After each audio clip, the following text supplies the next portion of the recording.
Breaking the News with Des Clark.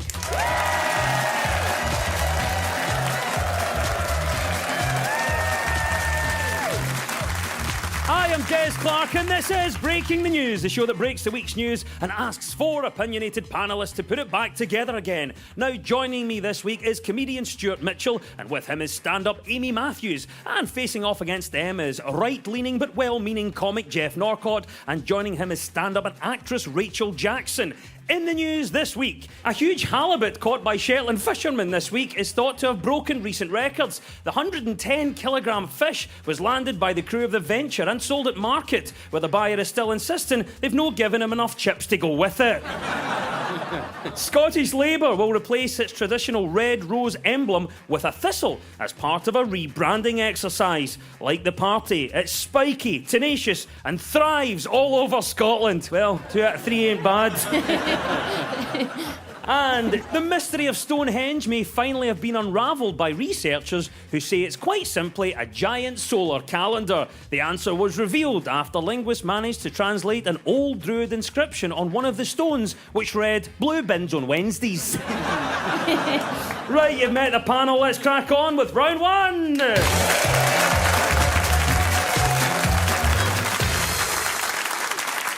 This is our broken news round, where our teams have to guess two major stories of the week that have been mashed together into one single news headline. Now, of course, it goes without saying that the biggest news story this week is Russia's invasion of Ukraine. But if you heard the show last week, you will know that we've decided not to joke about it as things continue to unfold. Our thoughts are with everyone involved. Elsewhere, it's all happening in this week's news. So, Amy and Stuart, can you tell me what our first story in the mashup is? A major international report has warned that Scotland has in fact come to an end. it estimates that 40% of Secondary school pupils are being pushed beyond their abilities to adapt. Well, there we go. Could be any number of things. Amy Matthews, what do you think our first story is? I think it's got to be the lifting of restrictions in Scotland. Yes, it is the news that this week more coronavirus restrictions have been dropped in Scotland. This includes the wearing of masks in schools and the COVID vaccine passport. These changes coincide with the 2-year anniversary of the first confirmed COVID case in Scotland. Secondary school pupils will no longer have to wear face coverings in the classroom. They will still be required to wear them when in corridors. And if students have forgotten their mask, they will be expected to wear their underwear instead. So, Amy, what do you think about this? Are we glad to see restrictions lifting? I had my sort of first moment the other day where I was like, actually, I think I might be done with this. I washed my mask in the washing machine and it came out like a little hamster hammock. Like sort of little Beatrix Potter hamster hammock. I shrunk it so much. And I was undeterred. So I tried to put it on. So I hooked it over my right ear. And then when I tried to put it over my left ear, it pinged off the right ear. And it was like trying to get a sort of sheet over a mattress. It was a good thing that you worked out what happened. Otherwise, you might have just thought your face had got massive. Massive, yeah. That's where all the lockdown weight went. Yeah. My skull. Well, it's having an impact on everyone. Stuart, what do you make of it? Are you glad to see restrictions being lifted? I am, but I think the pace of it's been right, because as you mentioned, there's face coverings in schools are still required in corridors, so the only thing been dropped is our trousers when they get scanted. So, do you know what it means to get scanted, Jeff? Oh, I was getting scanty all the time, and me and Stuart, I don't need to unpack it really. Well, there you go, Rachel. We're hearing all this news and restrictions now being eased and lifted within Scotland. How do you feel about that? I'm gutted because I had the best sleep of my life when I had Omicron. So It does sound like an over-the-counter sleep remedy thing, doesn't it? Yeah. Omicron. You really need to get 8 hours. exactly. Jeff, what do you make about it? Are you glad to see these restrictions lifting? I think some of these things we will look back on, and I think we all did them for good reasons at the time, but we'll look back and go, how much did it really help? Like when you was in a restaurant, right? When they say, "Oh, Grandad Jeff, how did you fight the pandemic?" Well, son, when we was in restaurants, we went to the toilet one way, but we came back another. No sacrifice is too great. Amongst the restrictions going, we've got vaccine passports now not being required for entry into certain places. What do you think about vaccine passports, Amy? Do you think they did their job? Well, to be completely honest with you, I only ever got asked for it once. I was going into a pub with some friends and we were asked to show it to get in. And I was with a friend who'd had a few more shandies than me. And she got it up on her phone, or thought she had, and she showed the bouncer the QR code from her Tesco Club Card app. And he scanned it. Let her in. So I don't know what that's done for her points. I think Tesco thinks she bought a pub. I don't know. So do I think it's working? No, I don't think they did. This is part of the Scottish Government's plan to live with COVID, as we're referring to. So what would be in your guide to living with COVID? I don't know, my dad always used to say, no, you just, whatever, you just have to live with it. You just have to live with it. My stepmom would be like, I've got a name.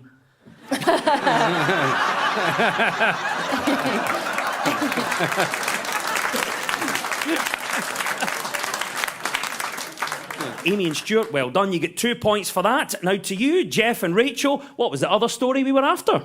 Well, I think this is going to be the IPCC climate change report. The UN's Intergovernmental Panel on Climate Change has looked at the causes, impacts and solutions to climate change. The report shows that risks are greater than previously thought. Since COP26, councils have tried to implement more green policies. Glasgow has pioneered a zero-carbon curbside composting initiative by never picking up the bins.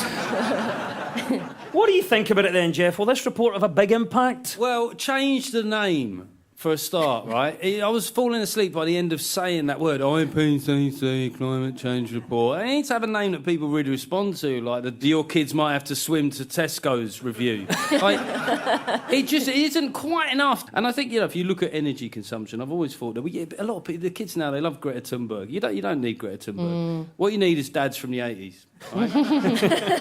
They were all over that, weren't they? Going, why's the radiator on? Hey, you do turn the immersion up. Why can't you kids dry yourself by the heat of the toaster? and at the time, Des, right, we all thought they were tight gits. Turns out, pioneers for carbon neutrality. That's all we need.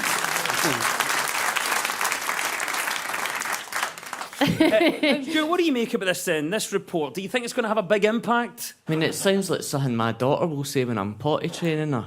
IPCC.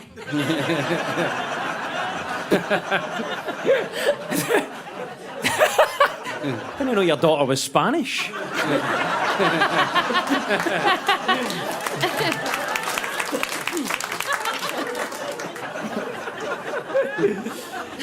Amy, climate change obviously a big issue. This report has landed from the IPCC. Do you think it's going to have a big impact? I'd like to say yes, but no.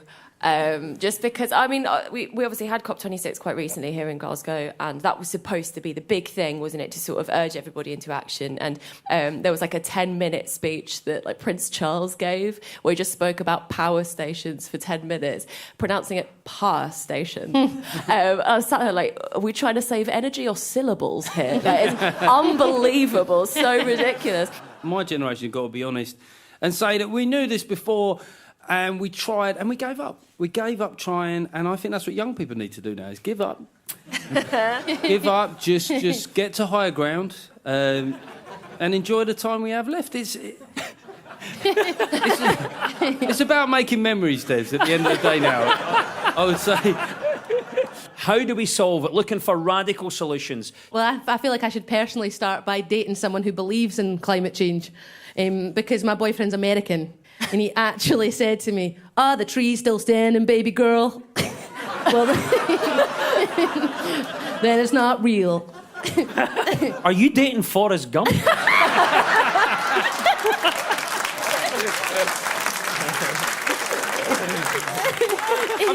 He's very handsome. He's very handsome, so he gets away with a lot. Sure, what do you think? We're looking for radical solutions to sort out climate change. What can you do for us? I think we stop people going to Ayr Beach and Troon and skinny dipping because you're pushing the water up. See, I'm telling you, because my mate Scott, there was an amber flood warning in Coat Bridge because he did a bomb at the time capsule.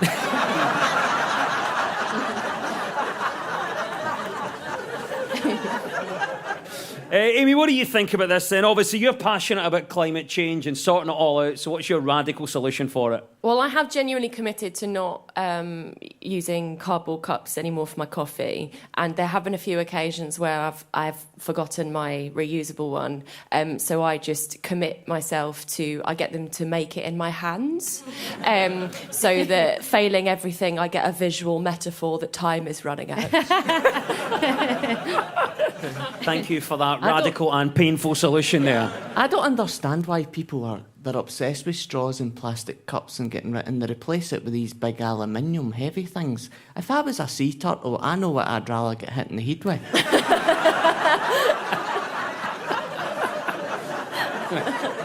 There we go, climate change sorted once and for all. Yes, well done, Jeff and Rachel. You get 2 points for that. It was the mashup of the easing of COVID restrictions in Scotland and a new climate change report published this week. And at the end of that round, the teams are on 2 points apiece.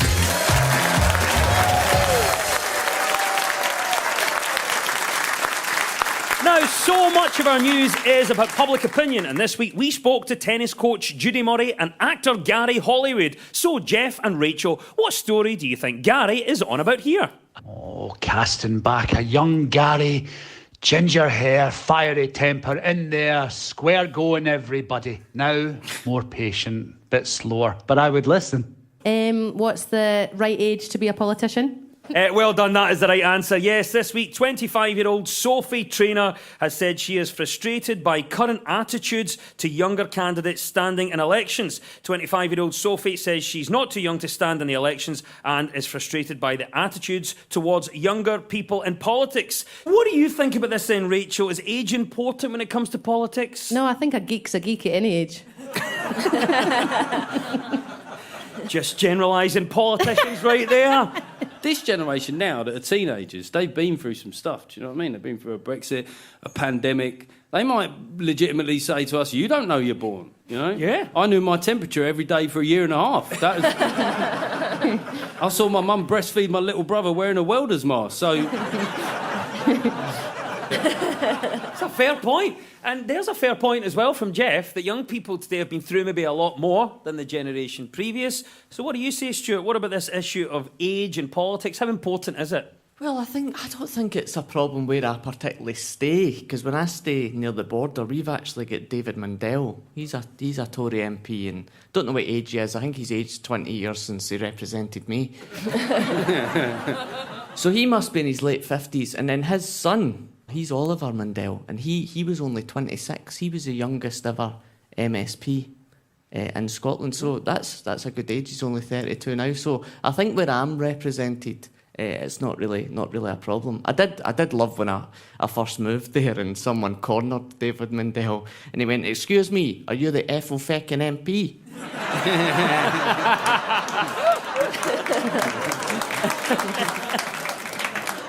Amy, what do you think about this? We're talking about the likes of Sophie Traynor, Megan Gallagher, young people in politics. Do you think age is important when it comes to politics? I do. And on the flip side, we've been talking about people that are considered very young to be going into politics. I think it's mad how much we've normalised how old the people running the world are. Like, Biden is 14 years older than Velcro. The concept of Velcro, okay? When he was 14, he was doing up his little PE plimsolls going, "God, this is high tech." Like, let's just register that for a minute. Like, people worry about the world leaders having access to the nuclear button. I don't think he could find the mute button on a Zoom call. That's unbelievable. That's so old. I think that certainly, I mean, you look at, there's been a lot of old male leaders. And I do think once you get beyond a certain age, as a bloke, I don't think this applies to women, but once you get past 65 as a man, you don't really know what's going on, do you? I mean, in fact, your family wouldn't really trust you with a shopping list, let alone I think the moment you've got one of those pill boxes with the letters of the days of the week, do you know what I mean? And if that pill box is big enough in each compartment to fit in a slipper, then it might be time to step back. What do you think about this then, Stuart? We're looking at a lot of people in their early 20s now entering politics. In your early 20s, what would your policies have been? Well, in my early 20s, I never had a policy as such. I had to go in my dad's as a second driver.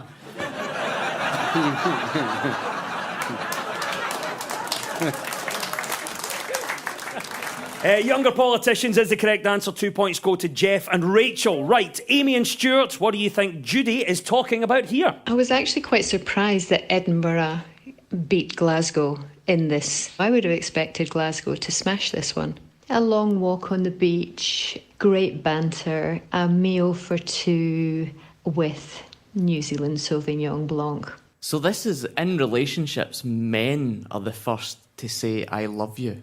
And that is the right answer. Well done. It is the news this week that men, specifically from Edinburgh, are apparently the second most romantic in the UK, with over a quarter saying they open their hearts up within a month. Edinburgh men will open their hearts within a month. Aye, and they'll rent you one of their rooms within 2. It's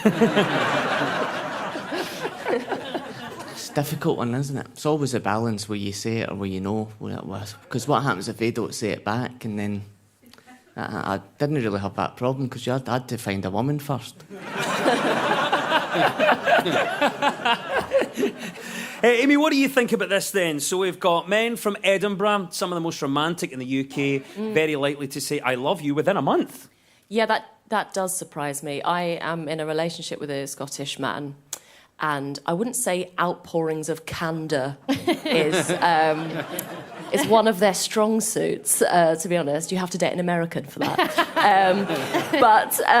Honestly, I've only ever seen my partner sort of overflow with emotion about one thing, and he woke me up at 6 o'clock in the morning because he'd seen on Twitter that the lead singer of Arctic Monkeys had shaved his head. So, does it surprise me? Yes, it does. Very much so. So we're not buying into the research here. Rachel, do you buy into this? Are you surprised to hear how romantic we are, specifically in Edinburgh? Well, because I'm from Edinburgh, but I was really surprised to hear that it's men say it first, because women are always the ones that get told they're the bunny boilers, neurotic, desperate. But actually, I think men are just really lazy. So when they find something good, they're like, you'll do. I love you. That seems about right, doesn't it? Well, my boyfriend, though, he's American. He's very passionate, even though you said he's like Forrest Gump. But he's a weirdo. Because he says, I love you, baby girl, but that's the last time I'm ever going to say it. And you don't need to know. You know that I do, but I don't need to say it. And I'm like... This relationship... I'm now thinking that your boyfriend is Donkey out of Shrek.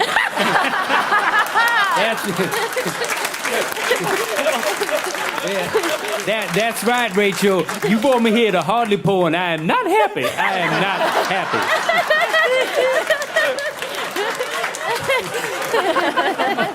What about this stat then, Jeff, that we're hearing Edinburgh men representing Scotland well, very quick to say I love you? Are you surprised by this? At my age, you say I love you for different reasons, all right? It's not for sex. It's like, yeah, babe, yes, it is bin day.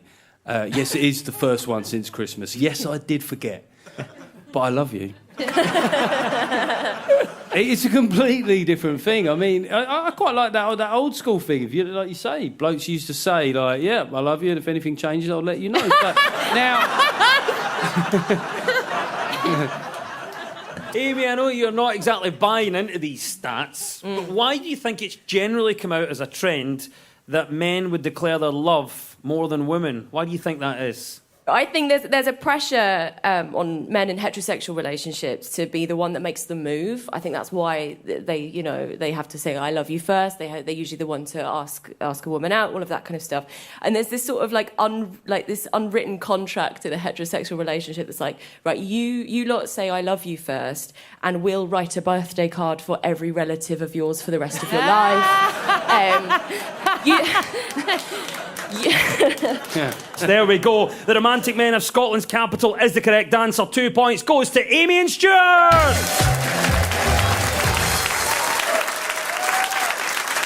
You're tuned to Breaking the News on BBC Radio Scotland with me, Des Clark. Now, this round is all about who's in the news. I will play you a clip of a mystery person. All you have to do is tell me who it is. So, Amy and Stuart, you're up first this time. Who is this? Sometimes I go and put the music on.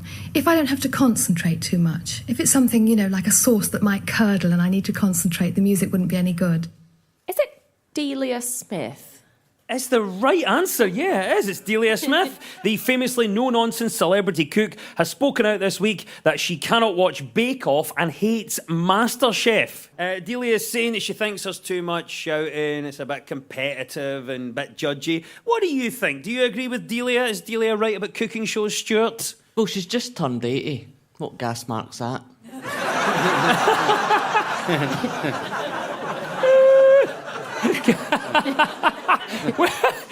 Do you find cooking relaxing, Amy? I don't find it as relaxing as watching a cooking show.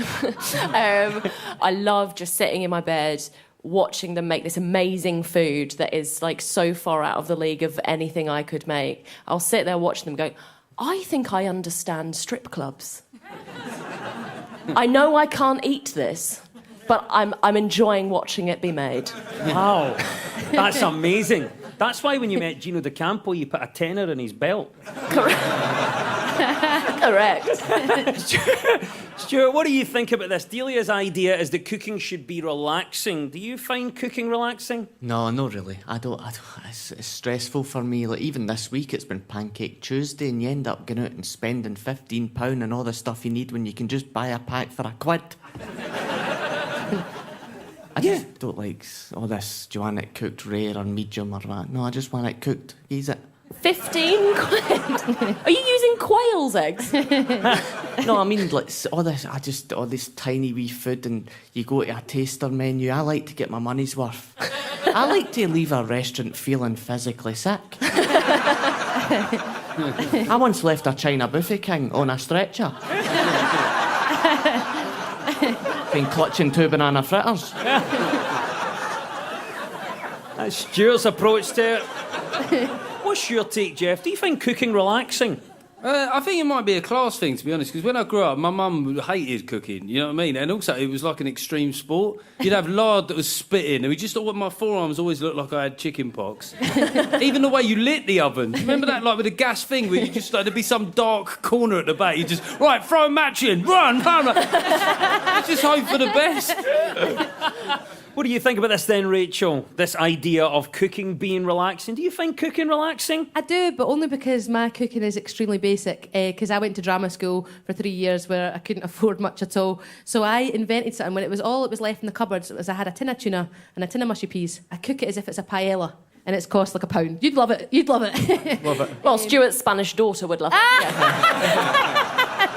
Exactly.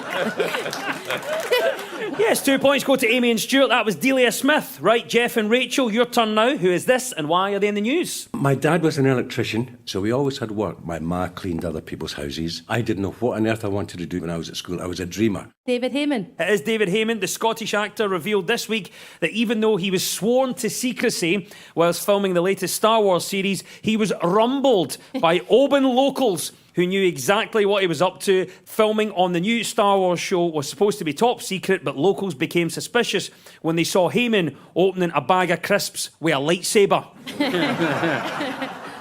But this is the problem. See, if they stop casting famous people, then nothing would ever get discovered. So they need to give more unknowns, because people are going to go and watch Star Wars regardless of who's in it. It's Star Wars at this point. So basically I'm saying give me a part in Star Wars and no one's going to know who I am when I'm filming it, so it won't be rumbled. I think that, you know, Scottish people gave the Disney era of Star Wars its very best moment in the film Force Awakens, when out of absolutely nowhere a geezer rocks up sounding like Kevin Bridges. Han Solo, how about that time when you destroyed the Death Star? Hey, look, I'm your dad. What do you think about this? The locals rumbled the filming. Stuart, are we surprised to see this happening? Well, apparently someone spotted Obi-Wan Kenobi.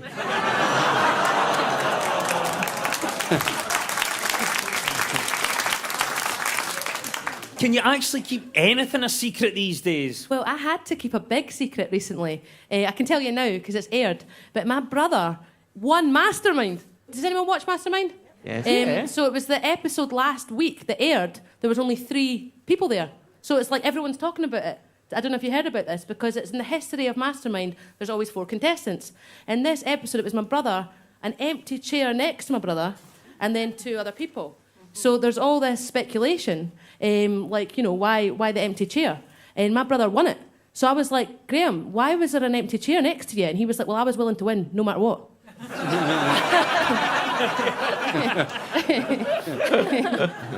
David Heyman, also well known for travelling the wonders of Scotland. But what wonder do you think David should visit next?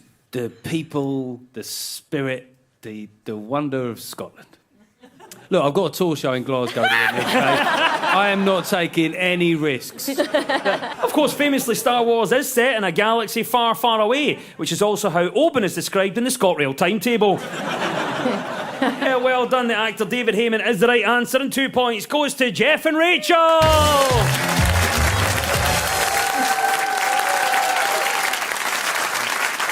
And it's time now for our final quickfire round, which is all about deciphering the numbers in the news. So I'll read out a headline. All the teams have to do is fill in the blanks. So get ready, teams. When we run out of time, you'll hear this. I fell in love with somebody. That is Matt Hancock there, thinking about that time that he looked in the mirror.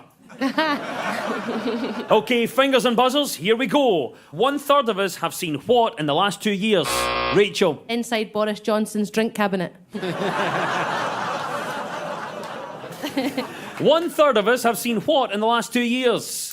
Amy. If Matt Hancock is anything to go by, you can have the personality of a salad, and at least one woman will want to get off with it. 1/3 of us have seen what in the last 2 years? Jeff. More of Nicola Sturgeon than was strictly necessary. 1/3 of us have seen what in the last 2 years? Stuart. Nobody.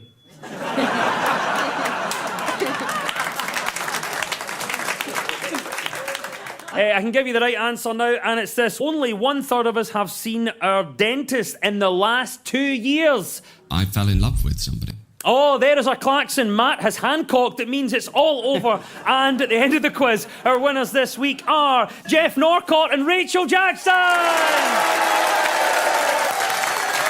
And commiserations to Stuart Mitchell and Amy Matthews.